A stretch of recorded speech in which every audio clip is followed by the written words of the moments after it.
on commence à voir dans les années 2010 quelques images, elles sont assez rares, hein, de cette nouvelle génération, puisqu'elles sont génératives. Et en effet, moi, c'est avec VQGAN plus clip et disco diffusion,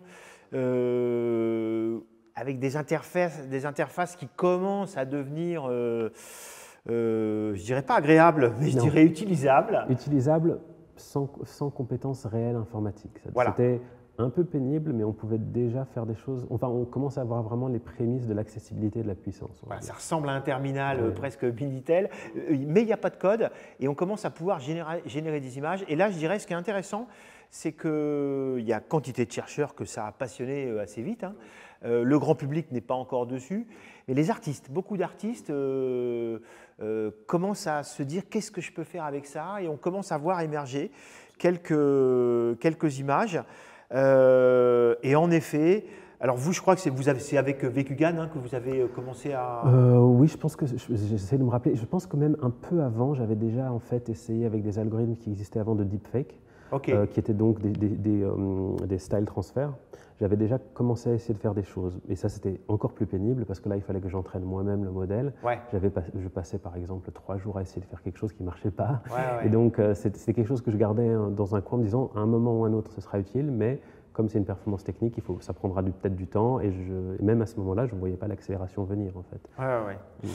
Et en effet, c'est avec DALL-E et Midjourney, où je me souviens, DALL-E, il y avait une file d'attente, Midjourney, ça se facilitait, mais enfin c'était quand même encore avec Discord, donc il y a une communauté Discord qui est celle du jeu vidéo notamment, enfin tout le monde n'est pas sur Discord, et en même temps, on peut là dire que c'est un petit peu le début de la démocratisation de ce qu'on appelle aujourd'hui le prompt art, c'est-à-dire, et c'est vrai que chacun a été un petit peu fasciné de taper une phrase on dit langage naturel, pour avoir une image quand même en quelques secondes, quoi, qui s'affine.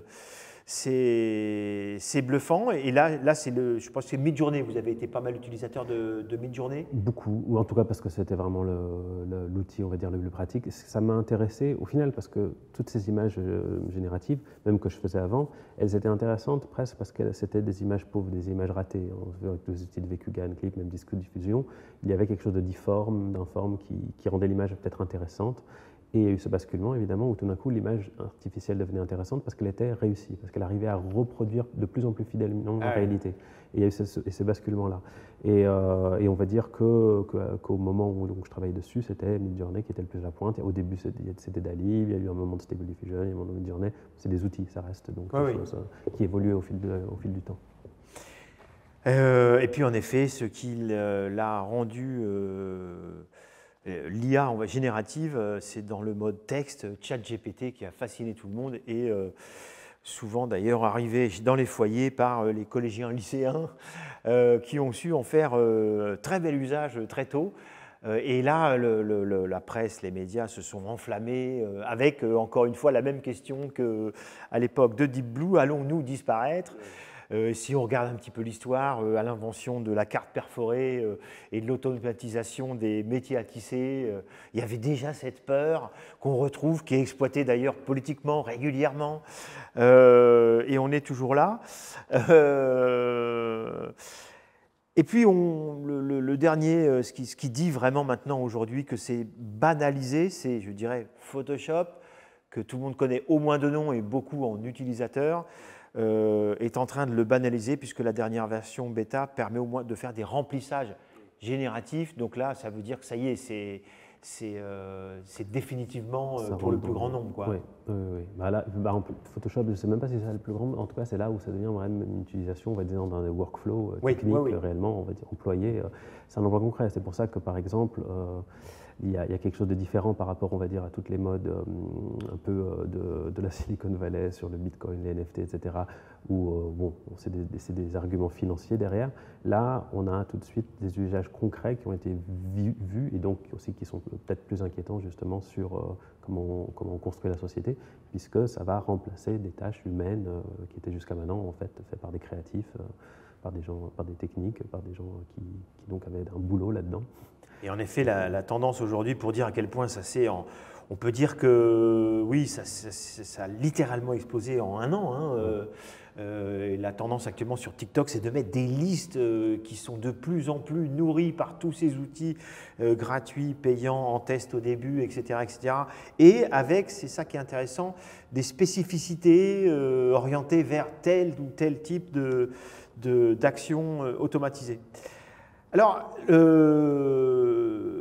ces IA nous fascinent, elles sont faciles, elles sont finalement, je dirais, en effet, faciles d'usage, c'est ce qui fascine.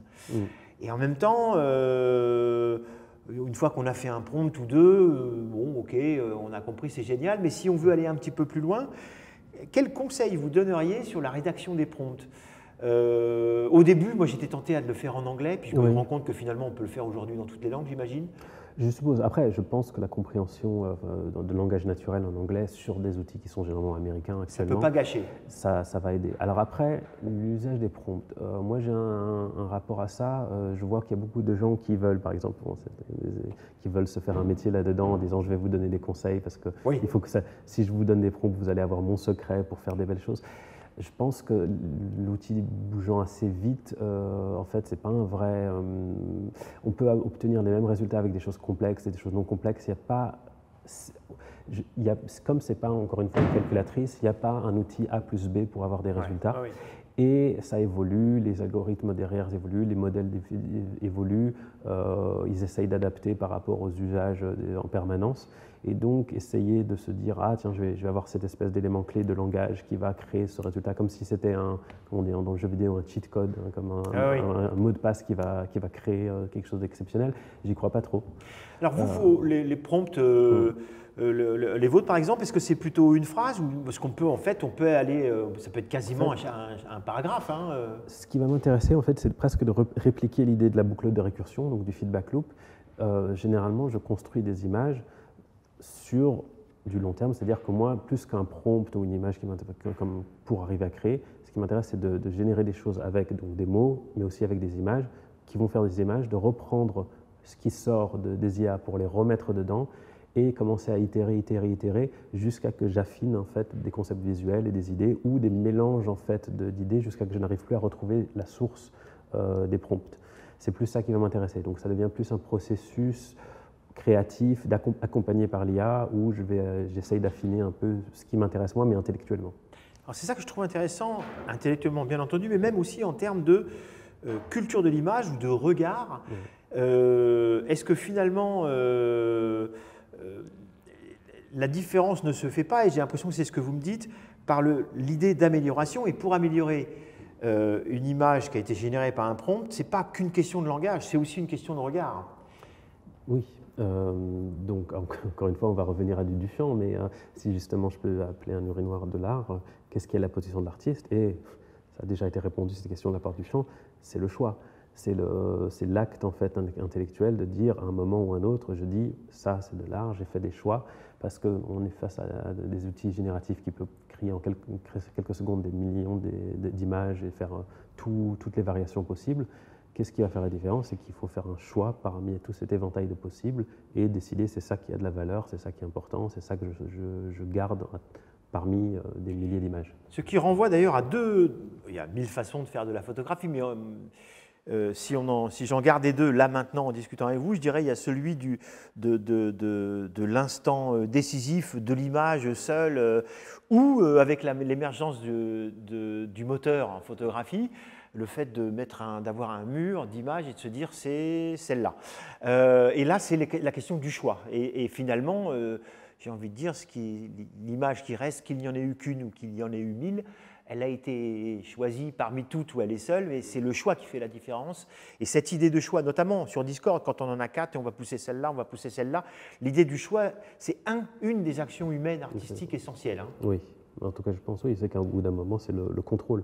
C'est que là où il faut bien se rappeler, c'est que l'intelligence artificielle ne génère pas ex nihilo et sans qu'il y ait eu quelqu'un qui a demandé quelque chose. Donc, que ce soit de l'art, on peut encore se poser de la question. Hein. Moi, je n'ai pas une réponse définie, comme d'ailleurs on n'a toujours pas de réponse définie sur beaucoup de choses conceptuelles dans l'art. Est-ce que c'est de l'art? Mais par contre, ce n'est pas généré sans une action humaine, sans en fait un choix humain, sans en fait quelqu'un qui avait une idée ou une envie ou quelque chose derrière la tête avant de générer.